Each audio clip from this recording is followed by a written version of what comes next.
আসসালামু আলাইকুম। আজকে আমাদের গৌরবের দিন,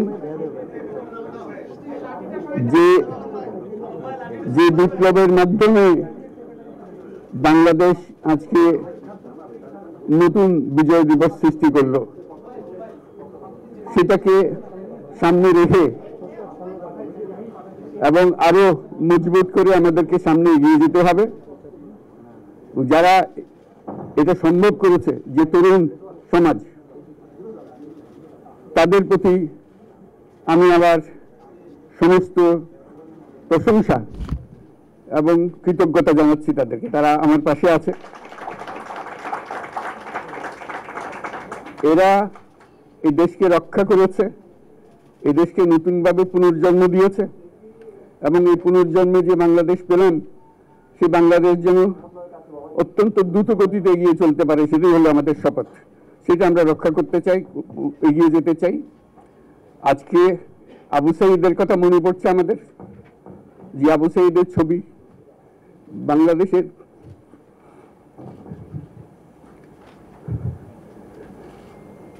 প্রতিটি মানুষের মনে গেঁথে আছে। এটা কেউ বলতে পারবে না। কি অবিশ্বাস্য একটা সাহসী যুবক,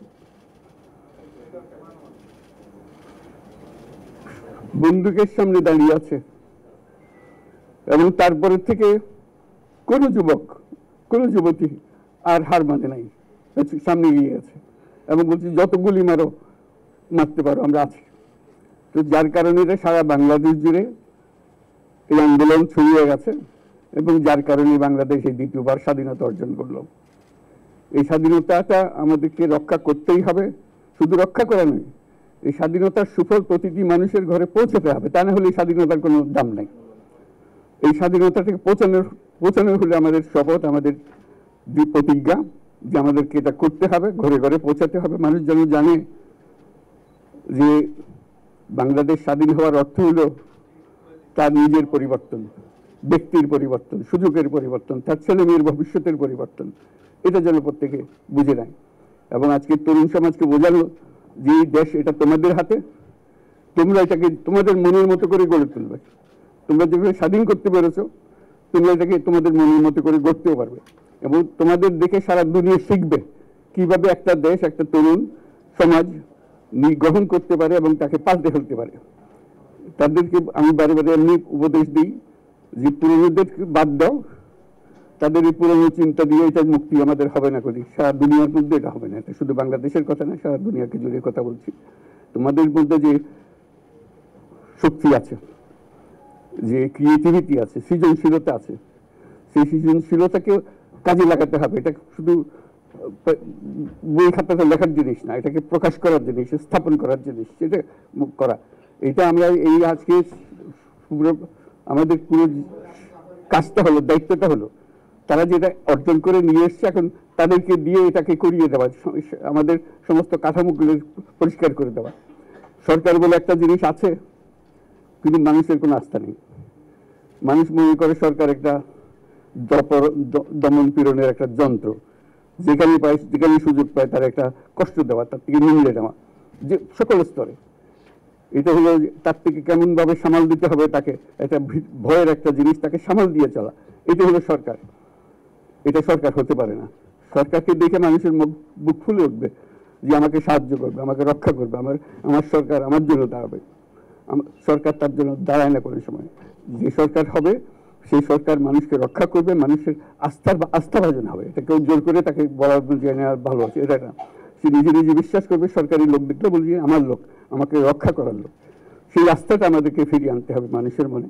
তাহলে মানুষও যোগ দেবে এটাতে। মানুষ এখন পিছিয়ে থাকে যে কিসের মধ্যে আমাদেরকে ঢুকিয়ে দিচ্ছে।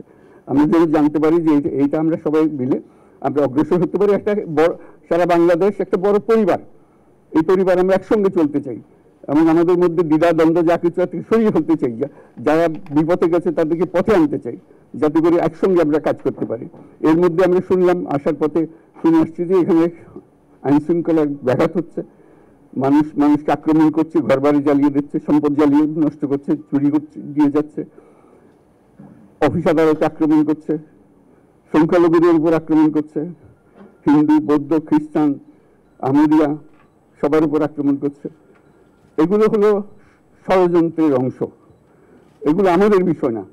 আমাদের কাজ হলো এটাকে রক্ষা করা, সবাইকে রক্ষা করা। এটাকে প্রতিটি মানুষ আমাদের ভাই, আমাদের বোন, তাদেরকে রক্ষা করা এবং আমাদের একটা শৃঙ্খলা ফিরিয়ে আসা। বিশৃঙ্খলা, সহিংসতা এগুলো হলো অগ্রগতির বড় শত্রু। আমাদের যে যাত্রা শুরু হলো সেই যাত্রার শত্রু। কাজে এই শত্রুকে যাতে রোধ করা যায়, তাদেরকে বুঝিয়ে শুনিয়ে হোক, তাদেরকে আইন শৃঙ্খলার হাতে দিয়ে হোক, এটা বোঝাতে হবে। তাকে মেরে পেটে এটা ঠিক না। আইন শৃঙ্খলা নিজের হাতে ঠিক না। তাকে আমাদের আইন শৃঙ্খলা বাহিনী এমন হতে হবে, তাদের হাতে সুপর্দ করলে আমরা নিশ্চিন্ত থাকবো, তার একটা বিহিত হবে। এমনগুলো আমরা হাতে দিয়ে দিলাম, 2 টাকা দিয়ে আবার ছেড়ে দিল, এটা যেন আবার না হয়। তা আমাদের সেই আস্থাটা আমাদেরকে আনতে হবে। কাজে আইন শৃঙ্খলাটা এখন আমাদের প্রথম কাজ। এই আইন শৃঙ্খলা ঠিক না হওয়া পর্যন্ত এটা আমরা অগ্রসর করার জন্য পদক্ষেপ নিতে পারবো না। আপনারা আমার উপরে আস্থা রেখে আমাকে জানিয়েছেন, ছাত্ররা আমাকে আহ্বান দিয়েছে, সেটাতে আমি সাড়া দিয়েছি। দেশবাসীর কাছে আমার আবেদন, আপনারা যদি আমার উপরে বিশ্বাস রাখেন, আমার উপরে ভরসা রাখেন, তাহলে নিশ্চিত করেন যে দেশে কোনো জায়গায় কারো উপরে হামলা হবে না। এটা আমাদের প্রথম দায়িত্ব। এটা যদি আমি করতে না পারি, এটা আমার কথা যদি না শোনেন আপনারা, তাহলে আমার প্রয়োজন এখানে নাই। আমাকে বিদায় দেন, আমি আমার কাজে থাকি, সেখানে আমি ব্যস্ত থাকি। যদি আমাকে প্রয়োজন মনে করেন, তাহলে আমাকে প্রয়োজন মনে করলে আপনাদেরকে দেখাতে হবে যে আমার কথা আপনারা শোনেন।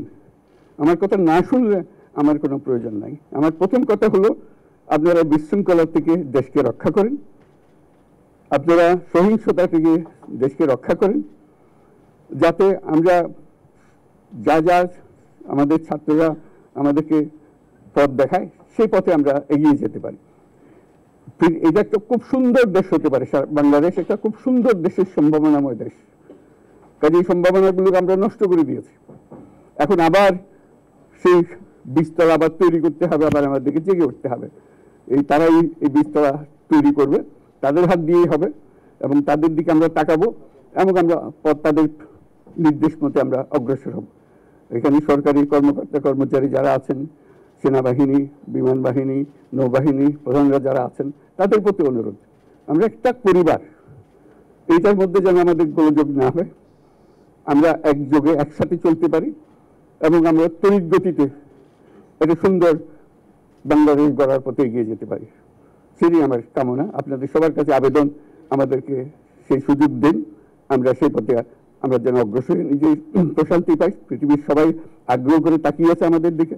এখানে যখন ছাত্ররা রাস্তায় নেমেছে, পৃথিবীর সব জায়গা থেকে অভিনন্দন এসছে, যে তারা অবাক হয়ে গেছে। আমাদের তো গা শিউরে উঠেছে, প্রতিদিন যা হয়েছে অবিশ্বাস্য কাণ্ড। তাদের এটা স্পর্শ করেছে, তাদের তরুণরাও জেগে উঠছে আমাদের ছেলে মেয়েদের এই অভিজ্ঞতা থেকে, তাদের এই সংবাদ থেকে তারাও জেগে উঠেছে আমরা কি করতে পারি। কাজে আমাদের কাজ হবে এগুলো সম্পূর্ণ করা। আমরা আজকের থেকে শুরু করলাম, সেটা আশা করি আমরা দ্রুত গতিতে এগিয়ে যেতে পারবো। সবাইকে ধন্যবাদ। আজকে কোশ্চেন আমি নিলাম না, আর দিও না। Thank you. আজকে আর করো না, হবে কথা তো হবেই। Thank you so much.